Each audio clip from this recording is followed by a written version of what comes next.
Hello, everyone. Today we have with us Matthew Salvica, founder Digital Stand. Hi, Matthew. How are you? Yeah, I'm well, Dawood. How are you? Doing well, doing well. Well, thank you so much, for taking out time and being on the show. Really excited to have you. Yes, yeah, I'm really excited to be here. Thank you for the invite, and hopefully I can add some value to the show. No, definitely you will. Definitely you will.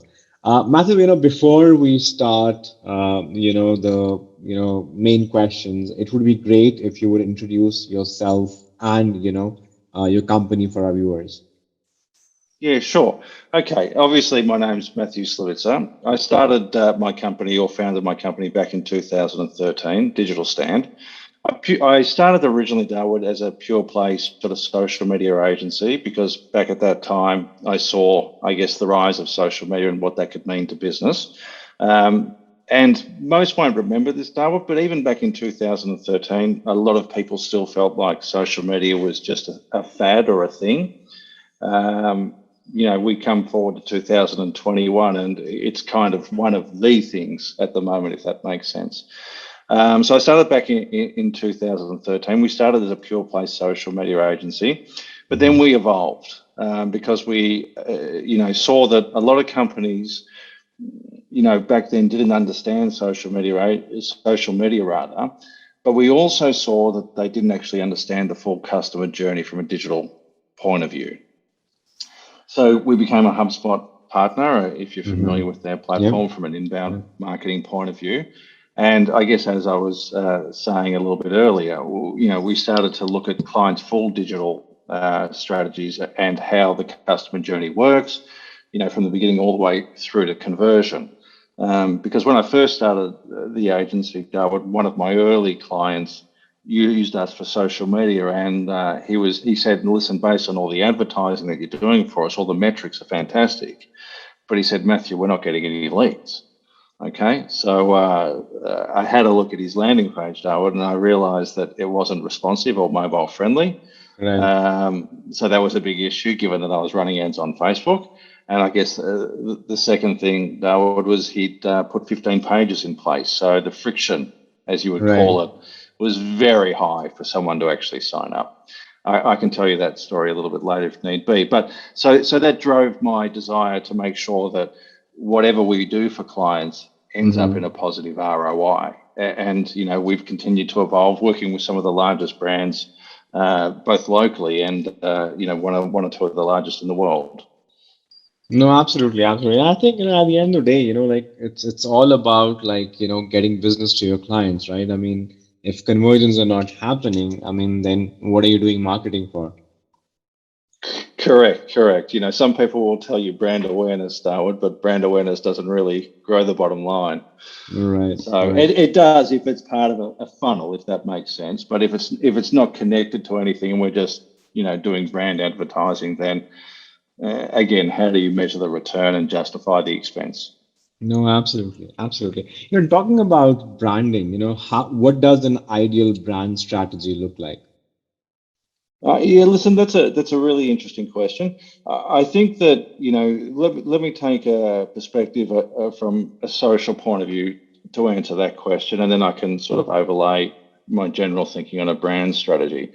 But a brand strategy from a digital and execution social media point of view, for me, it looks like really identifying your audience at the outset, exactly who that is, the number of personas that exist within that audience, and the pain points you're actually solving for those people. Once upon a time, personas were built on fictional concepts. This is my ideal audience, and this is who I believe it is. Whereas now, Darwood, we have data to actually build Right. out true audiences, which is a fundamental shift because we no longer need to guess what their pain points are. We can actually do the research and discover the issues that they're having.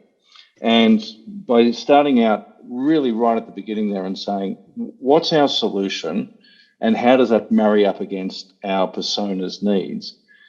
For me, that's really the right place to start.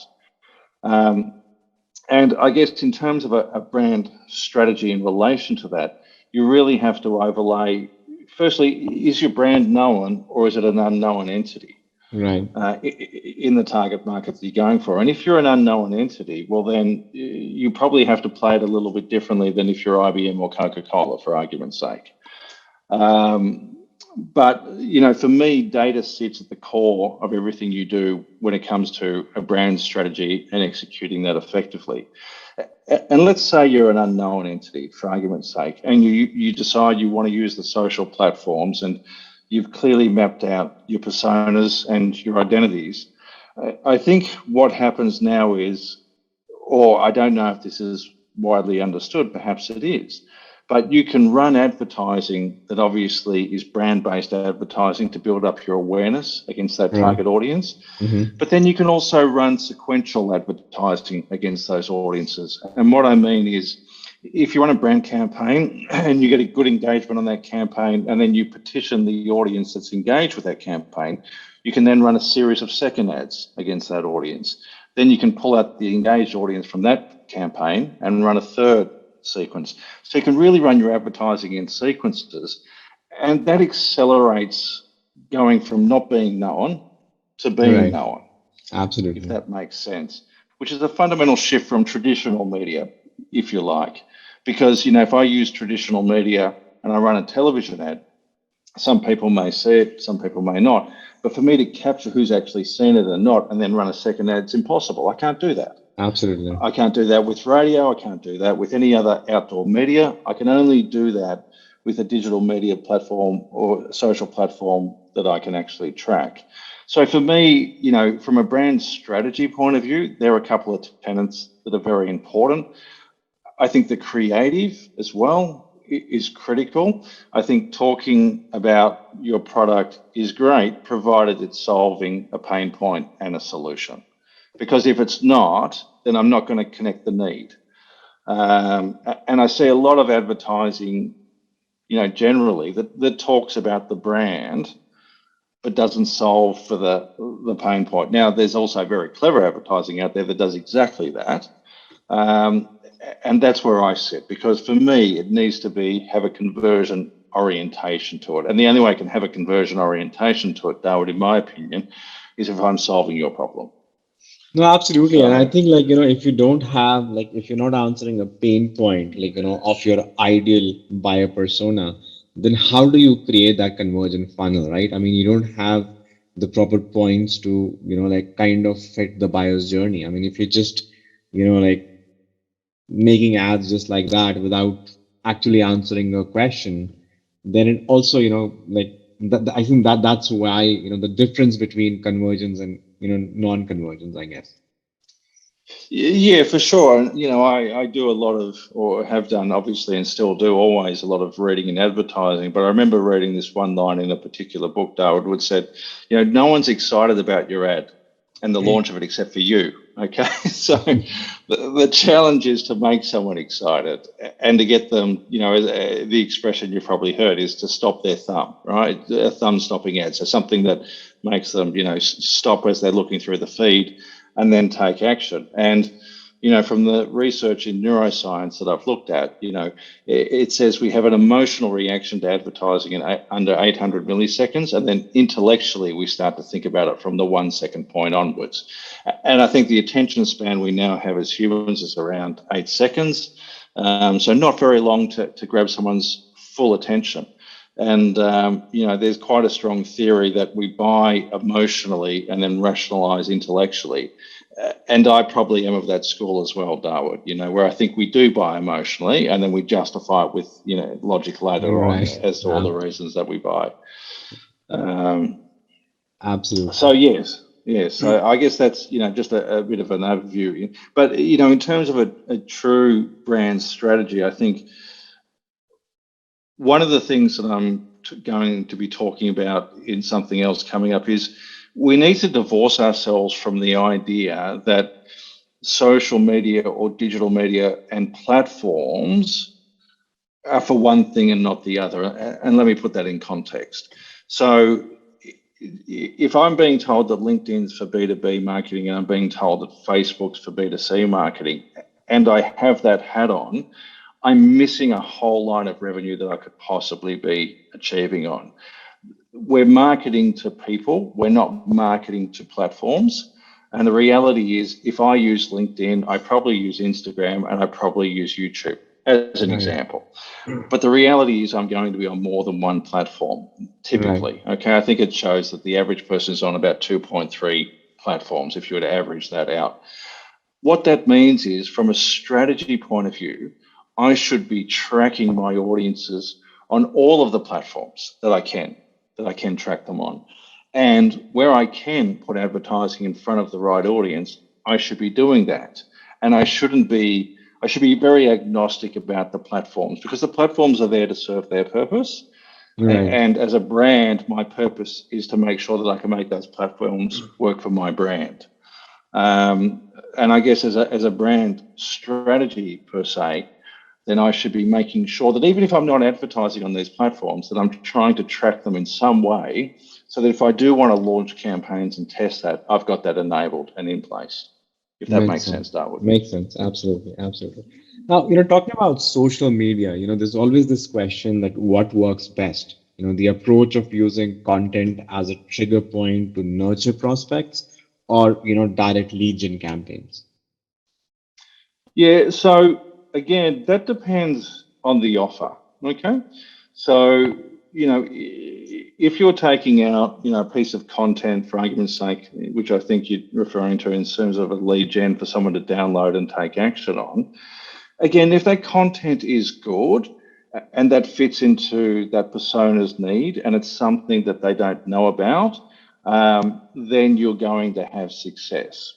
If that content is something that you don't know that they need, and you're just trying to use it as a fishing exercise, for argument's sake, then your chance of success is actually quite slim. Okay, that's the reality.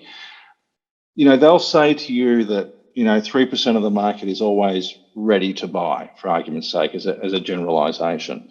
That's potentially true, but that also has a lot to do with what it is that you're offering.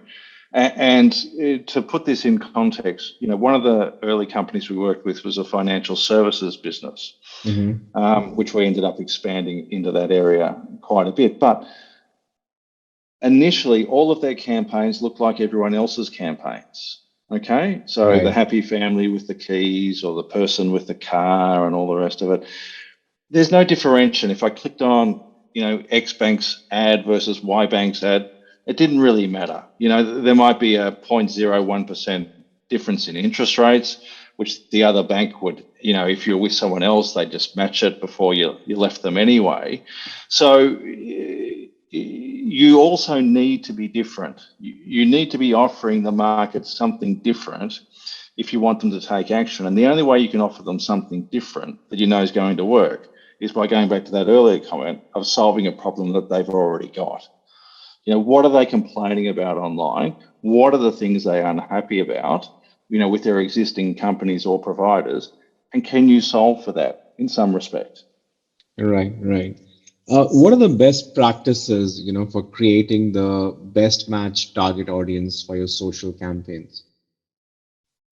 So best practice really is to make sure that you've got all the pixels in place from all of the platforms, okay? To monitor that. You can also, obviously, as you probably would know, use your existing database to actually upload that into the social platforms to drive out matched audiences from there.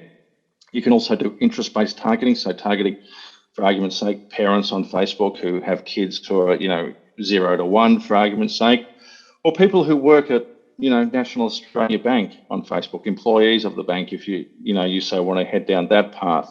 So best practice is really going, okay, what is the business that we're in? Making sure at point one that you've got all the tracking in place. I see lots of companies who believe they're LinkedIn companies, as in, that's where their audience is, but they don't set up the Facebook tracking pixel, for argument's sake. And as a consequence, they're not tracking any audience on those platforms. And, Facebook and Instagram, as you probably know, and especially, I guess, Instagram as well, when we look at that as a platform, by itself, is a fantastic place to be actually tracking, your audience. So best practice really is making sure that you have those tracking pixels in place. You identify the different audiences, what they're potentially interested in, subject matter, what skills they potentially have, all of those things, and putting those in place, and then building out those audiences. We typically put out 20 audiences on some platforms just for one client. And, the reality is that you don't need to spend a lot to test each of those audiences in terms of performance.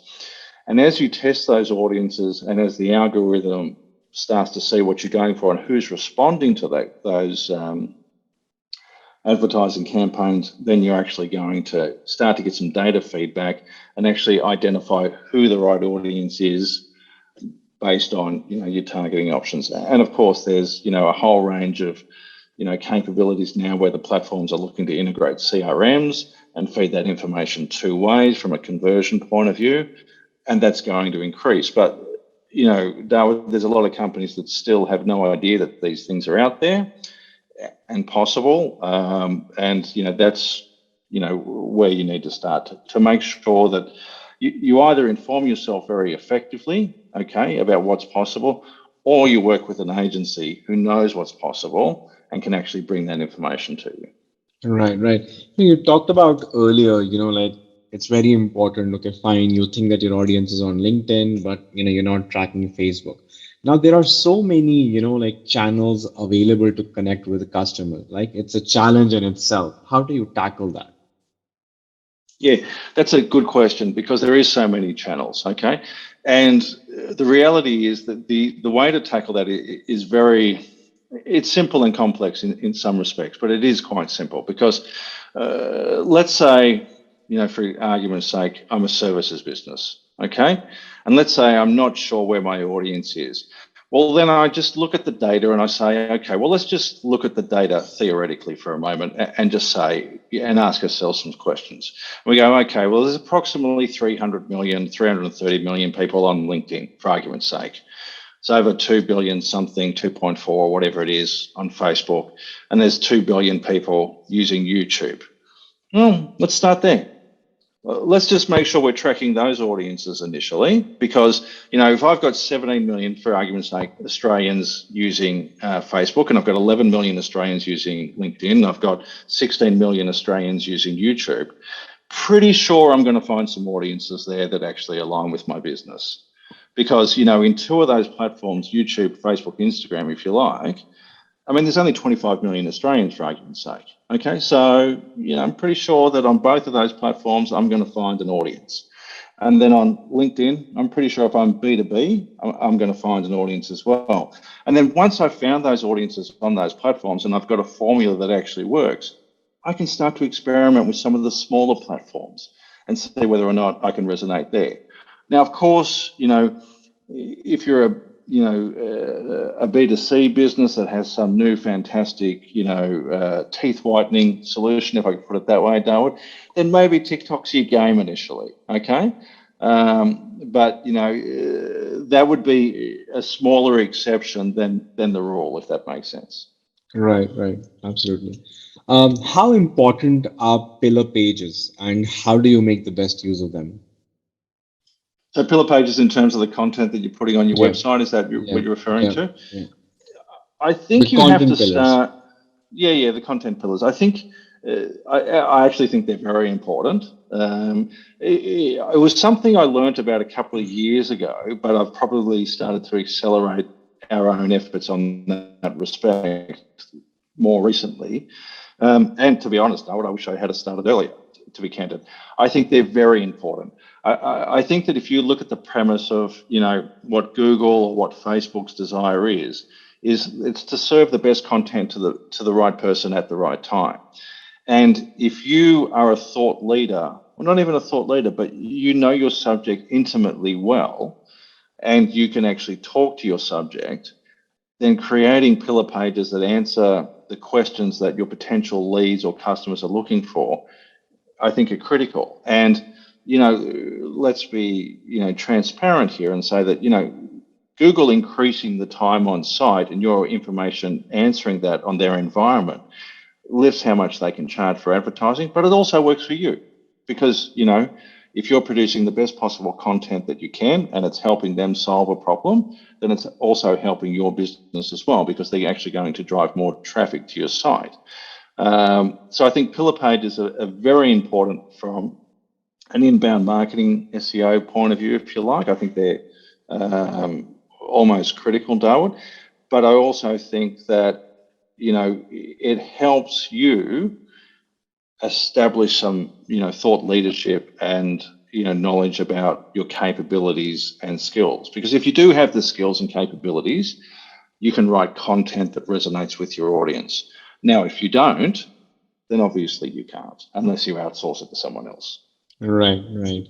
What are the most common mistakes, businesses make in their social media strategy? Yeah, the most common mistakes they make is not actually having a strategy, Dawood. Okay, so they look at it as advertising rather than looking at it as a strategic pursuit. They don't understand their industry benchmarks. They don't understand, if I'm in manufacturing, what is a good click-through rate for that sector? And am I achieving a good click-through rate for that sector? And the reason that's relevant is there's probably a number of reasons that it's relevant, maybe 2 or 3, but the ones that come to mind is, if I'm not achieving the industry baseline from a click-through point of view, that means my targeting's wrong, and it means I'm underperforming in my industry. So they're the 2 main things that it means. Or my advertising is completely missing the mark altogether. The other thing is that they miss is measuring it from beginning to end. Now, as you would probably know, you can serve an ad, but that doesn't mean someone buys from that ad. How many touch points is someone actually going through before a conversion happens? And where are you weighting those touch points? Is it the first touch? Is it all of the touches? Is it the last touch? And as a consequence, where are you going to put your investment? Right. So not having a strategy is typically the biggest strategic problem I see. You can't just look at it as advertising. You have to say, what are these platforms enabling me to do? How can I overlay that with my business? And how can I be strategic and smart about my pursuit? Right, right. What about influencer marketing? What are your thoughts on that? On influencer marketing? Yeah. Yeah, I think it can be very effective. I think if you're using the right types of influencers for your brand, and there has to be an alignment, I think there also has to be an authenticity to it. I mean, campaigns will, and what I mean by an authenticity to it, I mean that if you use an influencer for your brand, I think it helps a lot if they actually like your brand. There's a genuine connection that lasts well beyond, the campaign itself. Because, if you have an influencer come out and they're popular in the moment, and then they do something later that really is disingenuous to your brand and what they did earlier, I think that can be quite damaging.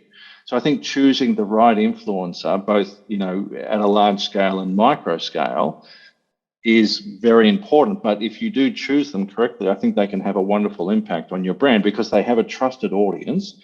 They have established, thought leadership that we were talking about before. And their audience is going to listen to the things that they recommend, because they've probably done it in a very authentic way all the way through, if that makes sense. Right. Also, I think it's a, good way to look at micro influencers also, because, the target audience is kind of focused, and, it kind of sometimes for some businesses can be more effective. Oh, I think so too. I think micro influencers can be a lot more effective, because typically they have a very engaged audience around that subject matter.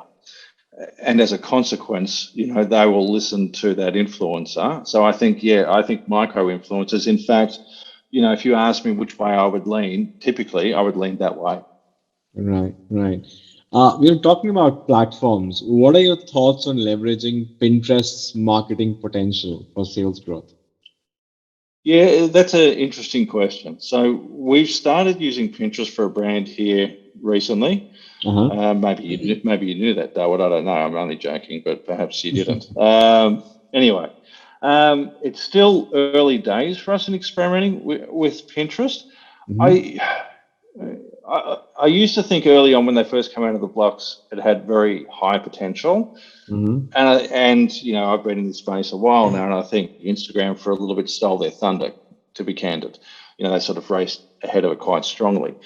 It looks like, from all the data I've read about, what happens in the US, it looks like buyer intent is very Mm-hmm. high on Pinterest. And that makes sense because people are saving things to boards that they'd like to buy, or aspirational things, etc. So, I think based on the data out of the US and based on, I guess, the behavior on the platform, you would say that buyer intent is quite high.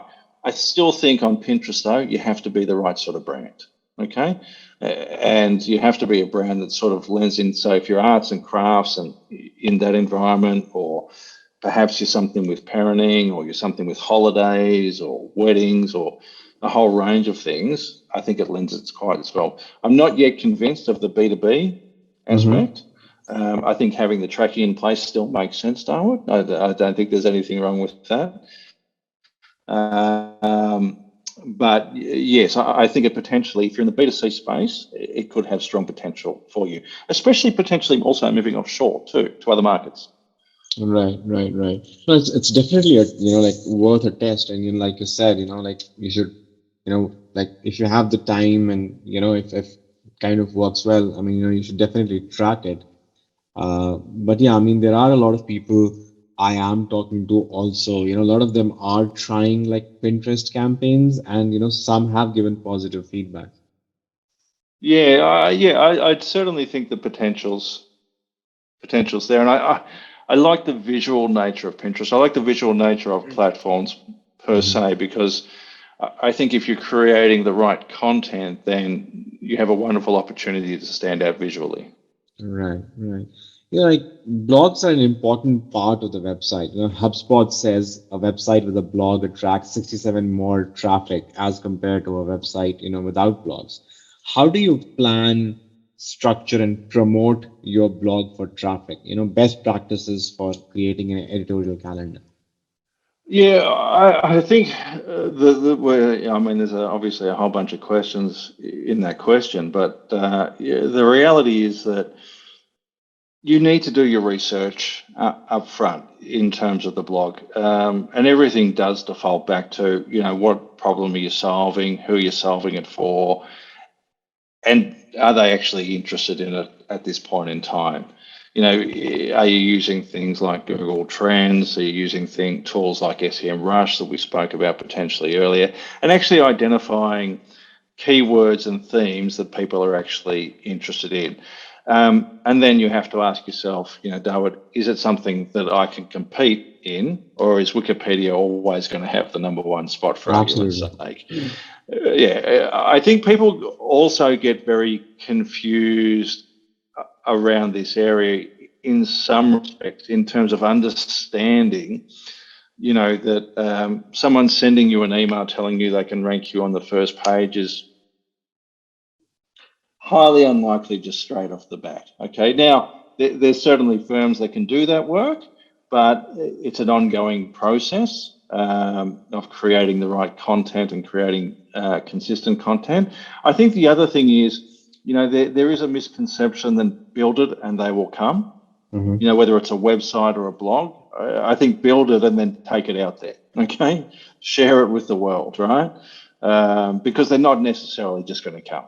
Okay, but I think if you take that content that you're producing on your blog and you're distributing it on the social platforms, and you're getting good engagements, then that's going to benefit you from a Google point of view, because they're also going to pick up that signal and Mhm. realize, and there is a social signal that gets picked up from Google, and realize that that content might be of value, and you obviously might see a lift in Google if that is the case.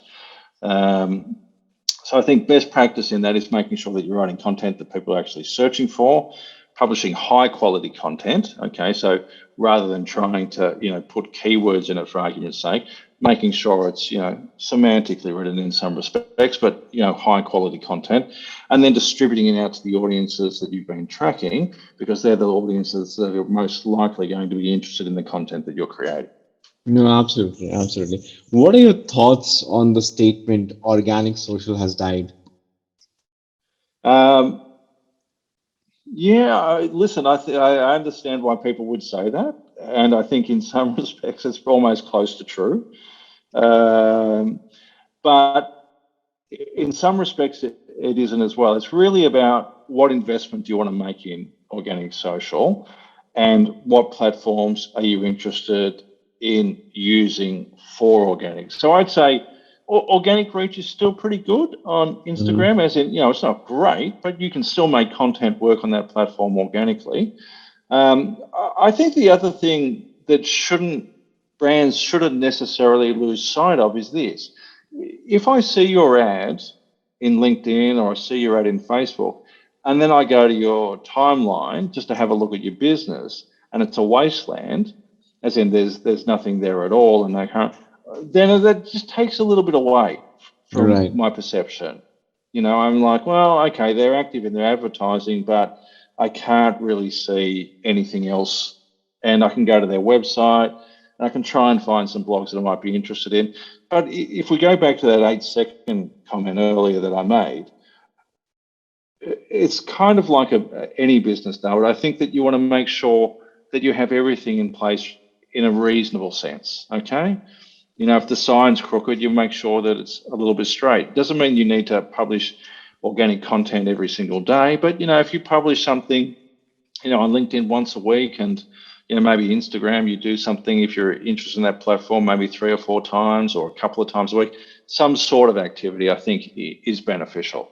We've even fallen victim to that ourselves at times, publishing a lot and not. But, if I was to give you the perfect answer, Dawood, the perfect answer would be on the platforms that you're interested in acquiring leads, have some activity there.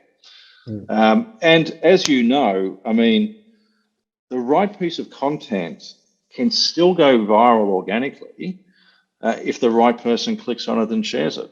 Right, absolutely. Talking about like social media posts, how do you plan your social media post calendar?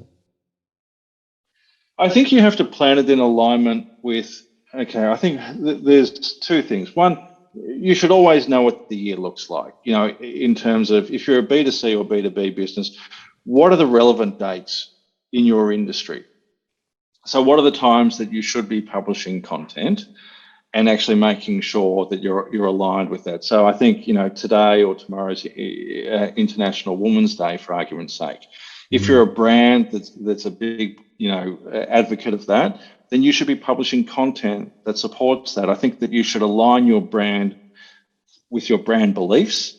And the only way to do that is to actually understand what 12 months of a calendar looks like, the important dates for you and your brand, and making sure that you've content that reflects that. You should also be aligning your organic content with any potential marketing campaigns that you plan to do throughout the year, so that your organic content supports that, but also potentially supports the content on your website. I think just, I need to put a post out today is not the answer. The answer is you need to have a plan. There's plenty of content planning tools out there that you can use. You can just use an Excel spreadsheet, but I think, whatever you do, you need to have some sort of plan to your content, because if you have a plan in place, you'll actually put together better content, because you won't be rushed in terms of the content you want to produce, and you can actually think about it a little bit more and then put together a better content strategy. Right. How do you see podcasts as a marketing strategy? Yeah, fantastic, to be honest. I think podcasts are the new radio. I think the big difference is again, in my opinion, traditionally, we listen to the radio as we're driving along and all the rest of it. People typically will listen to podcasts off their phone. So that means the call to action on a podcast about actually looking up a website and taking some actions, pretty frictionless. Okay, it's pretty easy to do.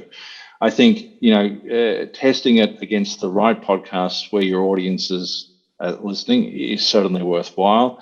I was going on about podcast Dawood 5 years ago, because for me it was just, it was going to, grow exponentially, in my opinion. That's probably because I was listening to a lot of them, Dawood, but yeah, I had that view. So yeah, so I think it makes sense. I think just choosing again the right audience in every respect is the right strategy. But I think there's still plenty of room for growth there for brands who want to advertise using podcasts. Right, right. Well, my last question, Matt, any special advice that you would like to give our audience? Yeah, probably just have a strategy in place, Dawood, to think about all of the different components where you can play, where you can leverage your business, and actually make sure that before you do any execution of that you have a strategy in place. I think the other thing is don't be afraid to test. Just because you think something isn't going to work, maybe just test it and actually find out if it works. And when you find something that's working, don't just go, well, that's working. Iterate upon that. Keep testing that and see if you can make it work even better. If you're not for that, either by the targeting that you're doing, the creative that you're doing, or the friction, or making it less friction in place. So my overarching comment would be, spend the time up front, have a strategy, and then look to execute on that strategy, but be prepared to, iterate and change as you go. Absolutely. Well, Matt, thank you so much for your time. It was lovely having you. Thank you, Darren. I really appreciate the opportunity to talk to you, buddy.